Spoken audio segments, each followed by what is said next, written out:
ప్రియులారా, ప్రార్థన చేసుకుందాం. పరిశుద్ధుడా, మీకే స్తుతులు స్తోత్రాలు చెల్లిస్తూ ఉన్నాం. ఈ ప్రాతకాల ఆరాధనలో తండ్రి, మీ సన్నిధి నిత్యము మాతో ఉంచండి. ఆరాధన అంతటలో మహిమ ఘనత ప్రభావాలు మీకు ఆరోపిస్తూ యేసు ప్రభు వారి పరిశుద్ధ నామమున వేడుకొనుచున్నాము తండ్రి. ఆమేన్.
ప్రియులారా, ఈ ఉదయకాలపు ఆరాధన కొరకు ఏర్పాటు చేయబడిన పరిశుద్ధ లేఖనాన్ని చదువుకుందాం.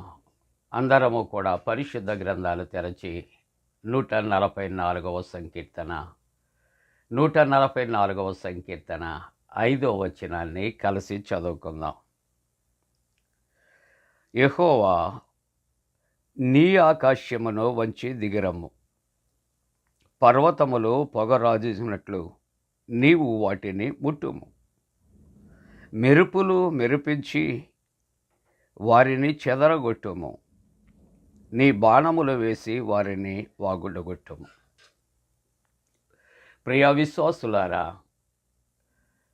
ఉదయకాలం ప్రభువుని ఇటు రీతిగా ఆరాధిస్తున్న మీ కుటుంబాలకు, ఈ దినము జన్మదినాలు జరుపుకుంటున్న మీ బిడ్డలకు, మీకు మీ బిడ్డల బిడ్డలకు కూడా యేసుక్రీస్తు ప్రభువారి పరిశుద్ధ నామమున పండు friends and sisters YouTube channel ద్వారా శుభాకాంక్షలు తెలియజేస్తూ మీ అందరి కొరకు మేము ప్రార్థన చేస్తున్నాం. దేవుడు మీకు తోడుగా ఉండునుగాక. మంచిదండి. ప్రత్యక్షంగా ఒకరిని ఒకరు చూడలేకపోయినా దూర ప్రాంతాల్లో ఉన్న, దగ్గర ప్రాంతాల్లో ఉన్న ఈ యూట్యూబ్ ఛానల్ ద్వారా ప్రతి ఉదయకాలం ప్రభు పేరట మనం కలిసి వాక్యాన్ని ధ్యానం చేయటానికి, కలిసి ప్రార్థన చేయటానికి దేవుడు మనకిచ్చినటువంటి ఒక మంచి తరుణాన్ని బట్టి దేవునికి వందనాలు చెల్లిందాం. ఈ దినము దేవుని వాక్యాన్ని చదువుకున్నాం. వాక్యాంశముగా దేవుని యొక్క శక్తి అనే మాట మనం ధ్యానం చేస్తున్నాం. చెబుతారా? దేవుని శక్తి అన్నప్పుడు మనకు ఒక ఆలోచన వస్తూ ఉన్నది. మన శక్తి కాదు అని ఒక ఆలోచన వస్తూ ఉన్నది.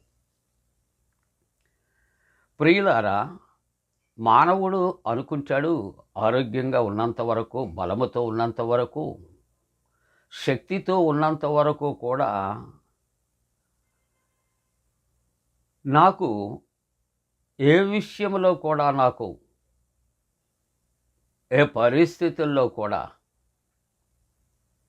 నాకు చాలిన వారు లేరు అని అనుకుంటూ ఉంటాం. ఎంతవరకు? ఆరోగ్యంతో ఉన్నంత వరకు. ఆరోగ్యముతో ఉన్నంత వరకు అంటే ఆరోగ్యాన్ని ఇచ్చిన వారు ఎవరు? మన దేవుడే కదా! ఏది ఏమైనప్పటికీ కూడా మన శక్తి సామర్థ్యాలు ఒకవేళ దేవుని చిత్తమైతే కొంతవరకే. అంతకు మించిన తరువాత మన శక్తి సామర్థ్యాలు ఎందుకు పనికిరావు, నిర్వీర్యం అయిపోతూ ఉంటాయి. బాంబ్ స్క్వాడ్ అని మనం వింటూ ఉంటాం. అక్కడక్కడ బాంబు పెట్టారు అన్నప్పుడు బాంబ్ స్క్వాడ్స్ వెళతారు, డాగ్స్తో వెళ్తారు, డాగ్ స్క్వాడ్స్తో. వారు వెళ్ళి వాటిని కనిపెట్టి ఏం చేస్తారంటే నిర్వీర్యం చేస్తారు, అవి పేలకుండా చేస్తారు. దేవుని మీద ఆధారపడనటువంటి మన శక్తి సామర్థ్యాలు కూడా మనకు అవసరం వచ్చినప్పుడు ఏమైపోతాయో తెలుసా? నిర్వీర్యం కాబడుతూ ఉంటాయి. దానివలన మనం ఏమీ చేయలేని పరిస్థితి. కాబట్టి మనము మన శక్తి మీద ఆధారపడే కన్నా సర్వాంతర్యామి అగు దేవుని యొక్క శక్తి మీద ఆధారపడుట చాలా శ్రేయస్కరము అని ఉదయకాలం జ్ఞాపకం చేసుకుంటాను. నేను కానీ మరి ఎవరు కానీ మన జీవితాల్లో అనుకున్నవి ఇది చాలా సులువు, చాలా తేలిక అని అనుకున్నవి మన జీవితంలో ఫెయిల్యూర్కి కారణం ఏంటో తెలుసా? నా శక్తి ఐ కెన్ డూ, నేను చేయగలను అనుకుంటమే. This is the failures of our life. మన జీవితాల్లో ఏదైతే మనం ఒకవేళ సక్సెస్ అవ్వలేకపోతున్నామో దానికి కారణం నా శక్తి. అవును ప్రియులారా, మీకు ఒక చిన్న ఇలిస్ట్రేషన్ జ్ఞాపకం చేస్తా. ఒక ఊరికి ఒక వ్యక్తి వచ్చాడట. బలవంతుడు, కండలు తిరిగి ఉన్నాయి. అతను ఒక చాటింపు వేయించాడు. ఊరిలో ఉన్నవారు అందరూ అక్కడికి వచ్చారు. ఆ ఊరిలో చిన్న చిన్న కొండలు, అంటే ఒక మనిషి మోయలేనటువంటి బరువైనటువంటి కొండలు, కదలింపలేనటువంటి కొండలు అక్కడ ఉన్నాయి. అతను అంటున్నాడట, ఈ కొండలు నేను భుజం మీద పెట్టి నేను మోయగలను. అక్కడ ఉన్నవారు ఆశ్చర్యపోతున్నారు. దీన్ని కదిలించడానికి ఊరంతా వచ్చినప్పటికీ కూడా ఇవి కదలవు, ఎవరొచ్చినా కదలవు, నేను మోస్తాను భుజాల మీద అంటున్నాడు ఏంటని ఆశ్చర్యపోయాడు. అతడు ఇచ్చిన సమయమో అయ్యింది. వాళ్ళందరూ ఎదురు చూస్తున్నారు. అయ్యా, మేమందరం వచ్చాం, ఊరి పెద్దలు వచ్చారు, అధికారులు వచ్చారు, ఇదిగో ఈ యొక్క కొండను నీవు భుజం మీద మోస్తానన్నావు కదా, ఏది అంటే ప్రశ్నకు జవాబు ఏం చెప్పాడో తెలుసా? మరి మీరందరూ కలిసి ఆ కొండను ఎత్తి నా భుజాల మీద ఉంచండి, నేను మోస్తాను. వాళ్ళందరూ ఆశ్చర్యపోయారట. ఏంటి, ఈ కొండను మేము ఎత్తి నీ భుజం మీద పెట్టమా, ఇది ఎలాగూ జరుగుతుంది అన్నప్పుడు అతను అంటున్నాడంట, మీరందరూ కలిసి మోయలేకపోతే నేనొక్కడిని ఎలాగ మోస్తాననుకుంటున్నారు?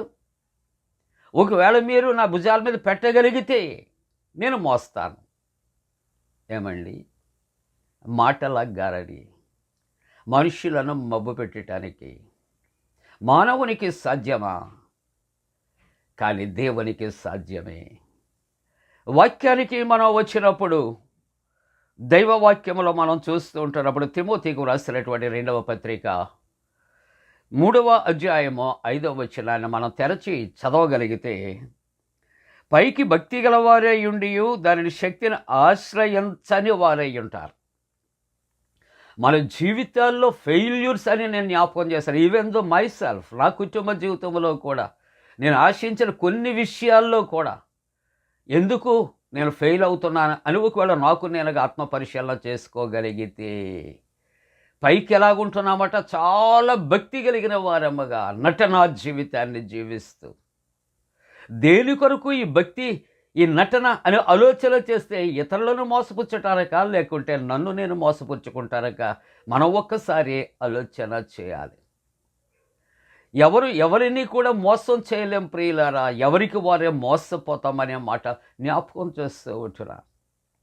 ఉదాహరణకు ఒకవేళ ఒక అంధుడు కొరకు ఆలోచన చేద్దాం.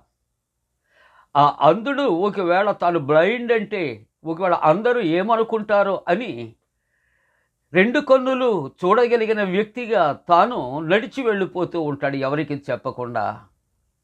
తర్వాత ఏం జరుగుతుందో మీకు తెలుసు కదా. లేక ఒకవేళ నాకు వినికిడి శక్తి నాకు లోపమయ్యి ఉంటుంది, అందరూ వింటారు, నవ్వుతూ ఉంటారు, నాకు వినబడటం లేదంటే ఒకవేళ హేళన చేస్తారేమో అని నేను నటించి నేను ఒకవేళ నవ్వుతూ ఉంటాను.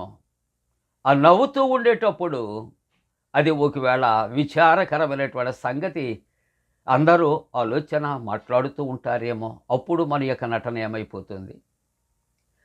కాబట్టి పైకి భక్తి కలిగినటువంటి వారిగా మనం నటిస్తూ దాని శక్తిని ఆశ్రయించని వారుగా ఉన్నాము అని దేవుని యొక్క వాక్యం ఉదయకాలం సెలవిస్తున్నది. ఆశ్రయించకపోవటానికి కలిగిన కారణం ఏంటో తెలుసా?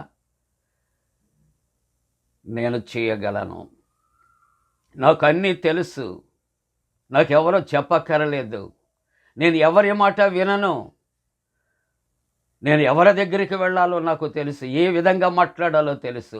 ఈ విధంగా చిన్న పిల్లల మనస్తత్వంతో మనము ఆలోచన చేస్తూ ఏం చేస్తామంటే దేవుని శక్తి మీద ఆధారపడక మన వెళ్ళు మార్గాలు మన ప్రయత్నాలు కూడా ఏమవుతాయి, నిష్ఫలమైపోతాయని ఉదయకాలం ప్రభువు మాట్లాడుతున్నాడు. అందుకనే భక్తుడు కీర్తనకారుడు 144వ సంకీర్తన ఇక్కడ 5వ వచనములో అంటాడు, యెహోవాని ఆకాశములు వంచి దిగిరమ్ము. ఏమండి, ఆకాశము వంగుతుందా? పర్వతాలు వంగుతాయా?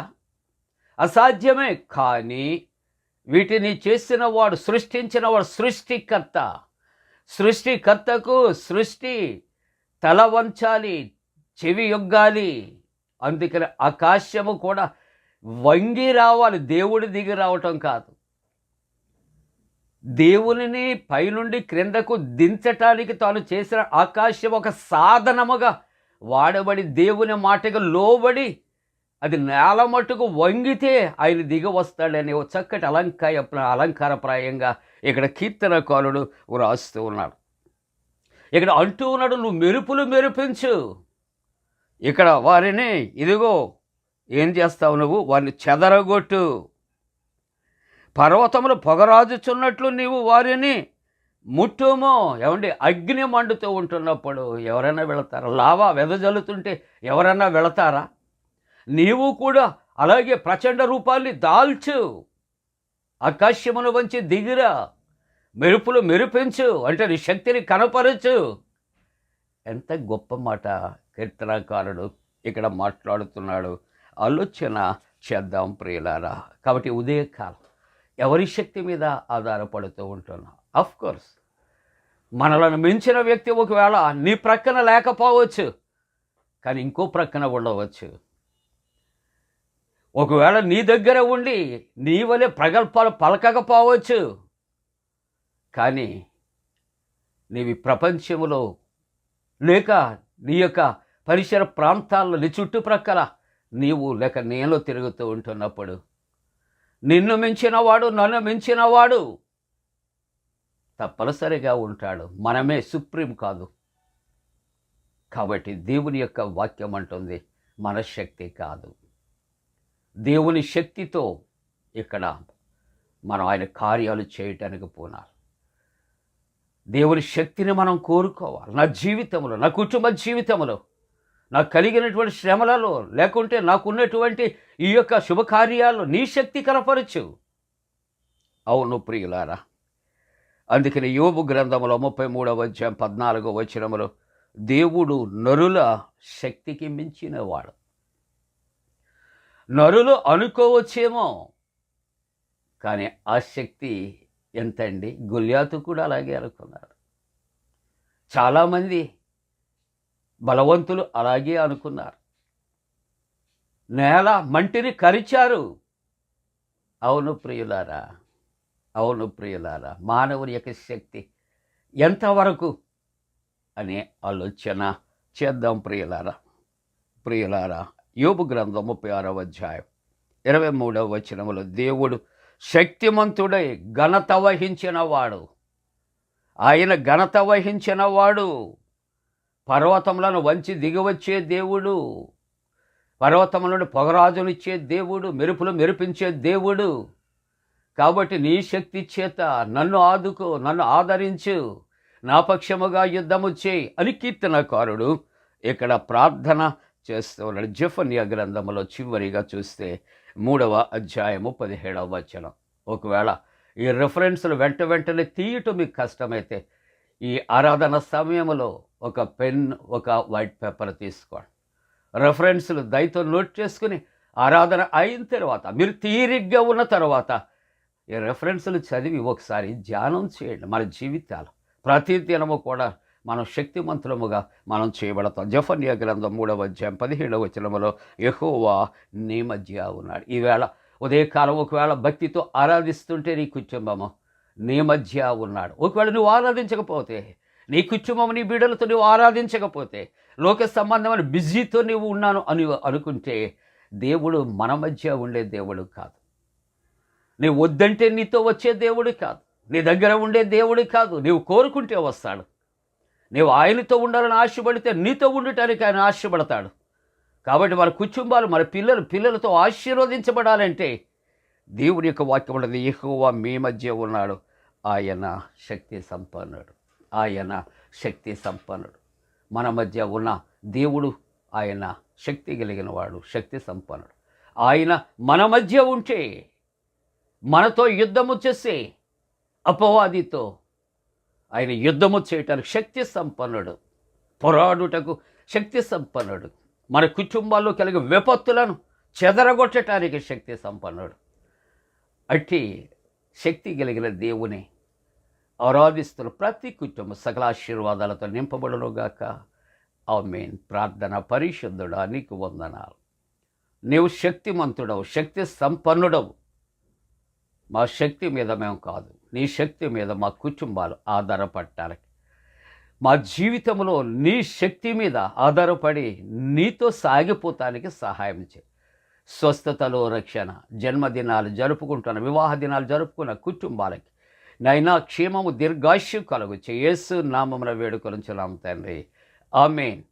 పరలోకమందున మా తండ్రి, నీ నామం పరిశుద్ధపరచబడనుగాక, నీ రాజ్యం వచ్చునుగాక, నీ చిత్తం పరలోకమందున వేర్చినట్టు భూమి అందు నెరవేరునుగాక. మా ఇందిన ఆహారం నేడు మా దయచే, మా ఎడల అపరాధం చేసిన వారికి క్షమించిన ప్రకారముల అపరాధము క్షమించము, శోధంలోని తెక్క కీడును తప్పించము. రాజ్యము, శక్తి, మహిమ నిరంతరము నీవే ఉన్నవి. ఆమేన్. మన పరమ తండ్రి అయిన దేవుని యొక్క ప్రేమయు, ప్రభువైన యేసుక్రీస్తు ప్రభు కృపయు, పరిశుద్ధాత్మ యొక్క అన్యోన్య సహవాసము ప్రాతకాల ఆరాధనలో ప్రభువుని ఆరాధిస్తున్న ప్రతి కుటుంబానికి తోడుగుండి సంరక్షించి కాపాడునుగాక. ఆమేన్.